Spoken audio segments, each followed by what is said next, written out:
senatarada soo dhawow magaalada maalin ku soo dhawow shacabka halkan ku jirana Soomaaliya dhan bay isugu jiraan ayagana waxaan filayaa halkan waxa u yimaadeen ku soo dhaweeyaan Soomaalidu inta badan waxay isticmaalaan kelmadda looma dhamo xaqiiqda marka laga hadlo ragga inta badan isticmaal looma dhamo markii odayaashu gogol tagaan oo wixii beeshooda ay la rabeen ee waayaan waxay dhahan meesha looma dhamo inta ka soo kacay laakiin runta marka laga hadlo general si guud loo hadlo Soomaalida waxaan leenahay Soomaaliya dhan looma dhamo marka laga hadlo dhinaca dhaqanka Soomaalida iyo kobcintiisa hadaad aragto meel laga ciyaaray dhaanta hadii la ciyaarayo wax kale ciyaaray waxaad moodeen raggu inta badan u badan yihiin looma dhaman leeyahay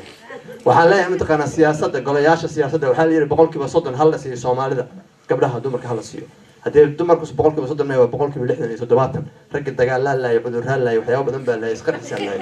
marka looma dhaman leeyahay golayaasha siyaasadda looma dhamo waxaan filayaa muna ay dadka la midka inay ku qatan yihiin halkaas filayaan waxaan leenahay dawlad goboleedyada hadda la sameeyo dhan meeshii la rabo laga sameeyo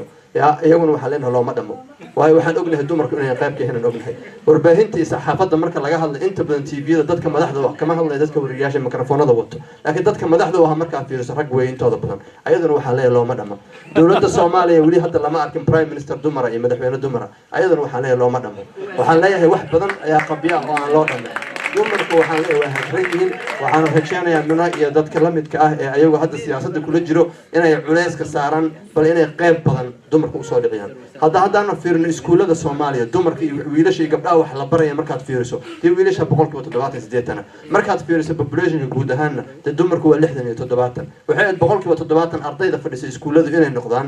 inay gabdho noqdaan si gabdhuhu ay marka dambe u noqdaan 70% kuwa dhaqaalaha gacanta ku hayo siyaasadda gacanta ku hayo horumarka bulshada horseedayo in ayagu noqdaan taa hadda halka waxaan kaga muuqdo oo aad iyo aad looga dareemi karaa in 100 sano soo socdana ay raggu noqon doonaan 70% cidda wax maamusha dhaqaalaha haday noqoto wax kasta haday noqoto inta ay raggu 70% ilaa 90 ay gacanta ku haystaan awoodana waxaan idin sheegayaa madax qaraacana waa soconaya dumarka madax laga qaraacayo dumarka xuquuqdooda la duufsanay inta 10 cunug laga dhalo looga tagay mataqaana aan bil lagu biiraneen mid kale la guursanay way soconaysaa waxaan leeyahay mataqaana dumarka aan golayaasha siyaasadda kuraasta iyo intii xataa constitution-ka Soomaaliya sharciga la dejiyay Soomaaliya uu ogolaa ee loo qoray